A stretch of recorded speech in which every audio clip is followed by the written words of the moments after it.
that shrouded in that shrouded in giving the community a perception that was properly treated, when in fact no.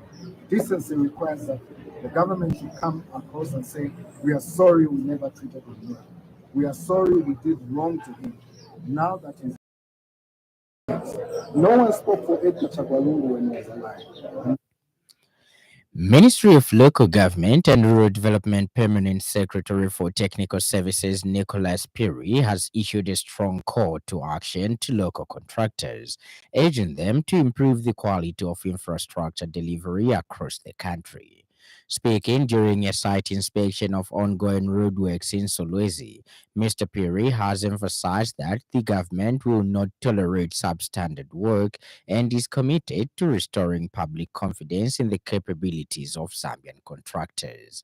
He has expressed concern over the increasing trend of local contractors subcontracting projects to foreign entities, describing it as detrimental to national development.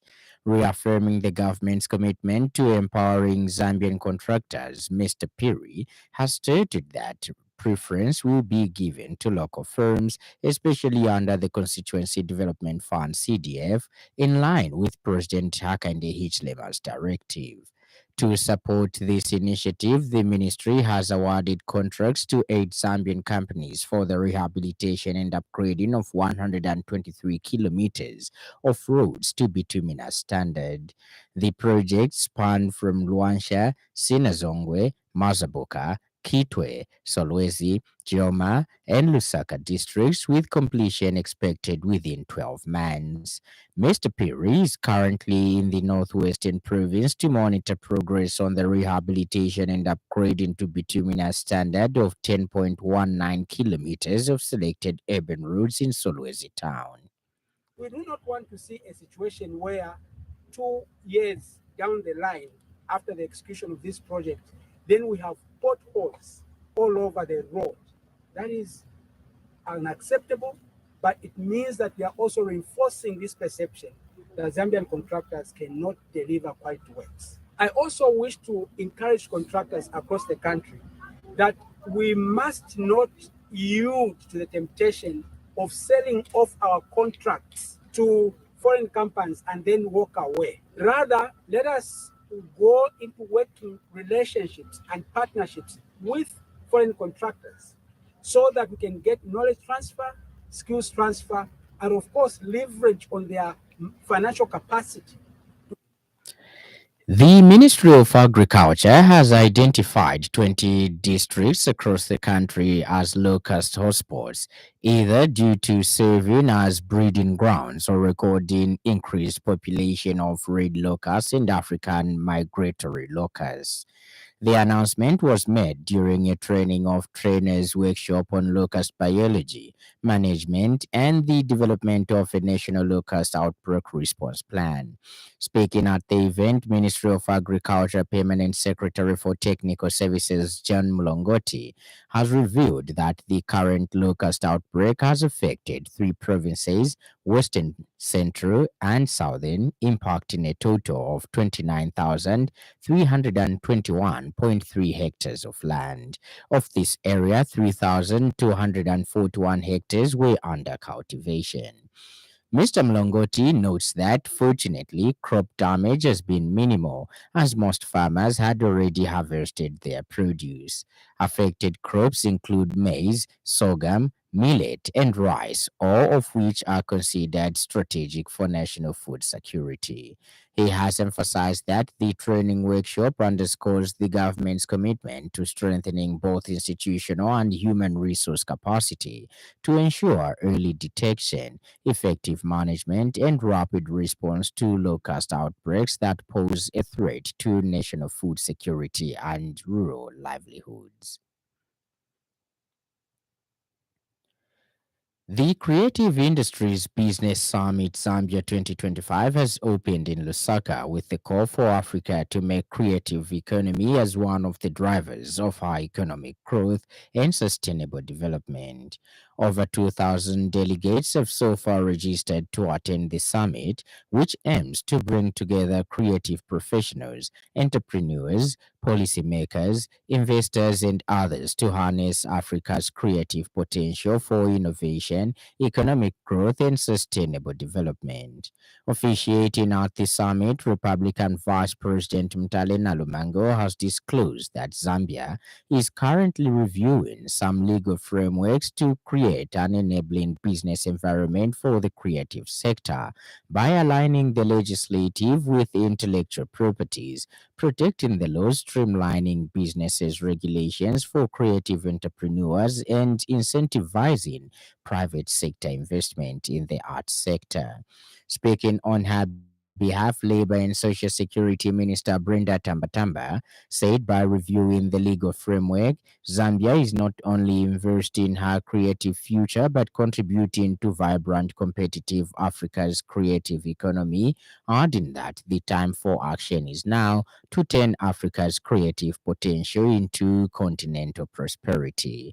Minister Tambatamba, however, added that despite making significant progress in promoting creative economy, the challenges continue to affect the sector, hence underscoring the need for Africa to shift her focus on regional and international engagements to protect intellectual property of creators and ensure fair compensation, leveraging on technology, especially artificial intelligence, to amplify Africa's voice, foster partnership between government and the private sector.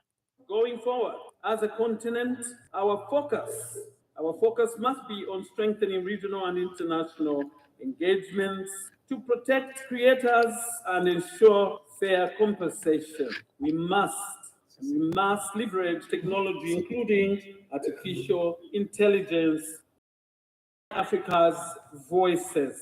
We must also foster strategic partnerships between government and the private sector and the creatives. Distinguished delegates, let this summit be a catalyst for collaboration by sharing ideas, forging alliances, and championing policies that elevate the creative sector. This summit also contributes to building a global ecosystem.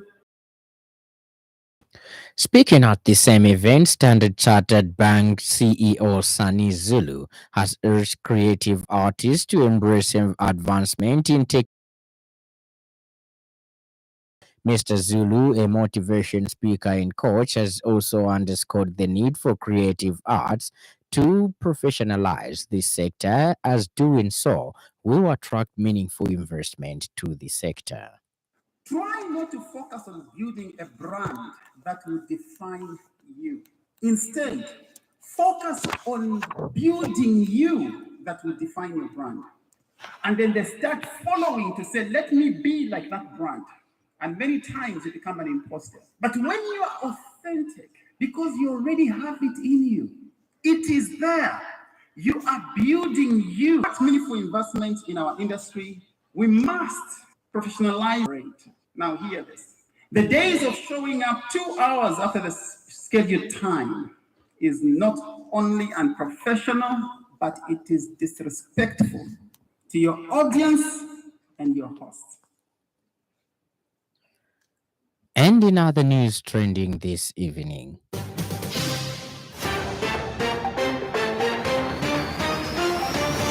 the Electoral Commission of Zambia ECZ has reprinted the ballot papers for the Lumezi parliamentary by-election following the omission of one of the participating candidates' surnames on the original ballot paper. And 55 suspected illegal immigrants have been apprehended during a routine operation conducted in various parts of Lusaka, including Matero, Ballaston, Makeni, Kanyama, and Garden compounds. Up next, the business news. 5FM Radio Business News. We mean business. Keep you current in commerce, trade, and industry, local and global. It's our business to keep you informed about business. The Zambia Revenue Authority ZRA has officially launched the One ZRA approach, an initiative aimed at streamlining service delivery by integrating both customs and domestic tax services under one roof at all ZRA offices. Speaking at the launch event today, ZRA is now operational in Nakonde and other customs ports. He has emphasized that reflects the core values of efficiency, integrated, and people centered public service delivery in a modern Zambia. Dr. Fundanga has said that by integrating customs and domestic taxes into a single operational framework, the One ZRA approach positive institution. He notes that the initiative supports one of the key Secretary's current corporate strategy, institutional transformation for improved service delivery. Dr. Fundanga has also highlighted the significance of the new Nakonde One ZRA Center, describing it as more than just a building. He has called it a statement of intent and a confident demonstration of what can be achieved through innovation, leadership, and collaboration. Ends the business news. 5FM Radio Business News. We mean business. Keep you current in commerce, trade, and industry, local and global. It's our business to keep you informed about business. And in news from across our borders, police and thousands of protesters engaged in running battles in Kenya's capital, Nairobi, and other cities. At least 50 people have been injured, the BBC understands. Protesters demand the president's resignation. Live TV and radio coverage of the protests have President Ruto orders police to secure the nation and protect lives. Police warn against attempts to storm the president's office and parliament. Schools are closed for fear of violence. And in sports news, a year ago, a poolside phone call changed Archie Goodburn's life. The Scottish 50-meter breaststroke record holder was dreaming of the Paris Olympics, but his training had been hindered by some unusual factors: seizures, numbness on his left side, a feeling of deja vu. He had tests and his scan results were due when he emerged from his latest session in Edinburgh's Commonwealth Pool. His phone showed a missed call from an unknown number. Likely time to get a phone call. Goodburn says speaking this month at the family home in. And now the weather report.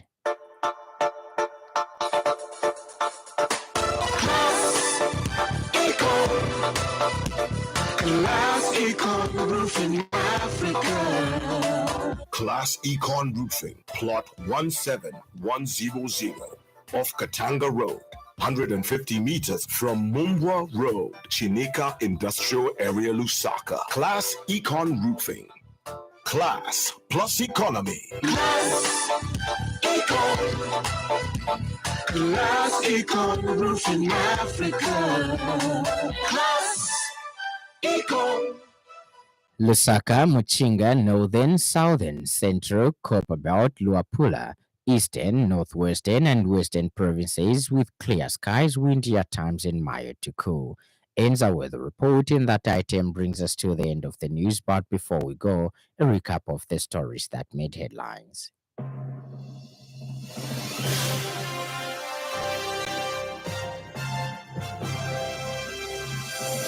Ministry of Local Government and Rural Development Permanent Secretary for Technical Services, Mr. Nicholas Perry, has issued a strong call to action to local contractors, urging them to improve the quality of infrastructure delivery across the country. The Zambia Revenue Authority ZRA has officially launched the One ZRA approach, an initiative aimed at streamlining service delivery by integrating both customs and domestic tax services under one roof.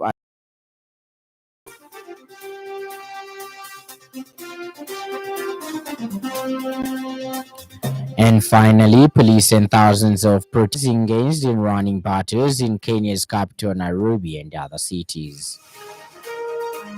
For more news, follow us on Facebook, 5FM Radio Zambia, and YouTube, 5FM Radio Zambia. On behalf of the entire news crew and the technical department, thank you for listening to the happy world of 5FM. Stay safe and stay tuned to 5FM Radio.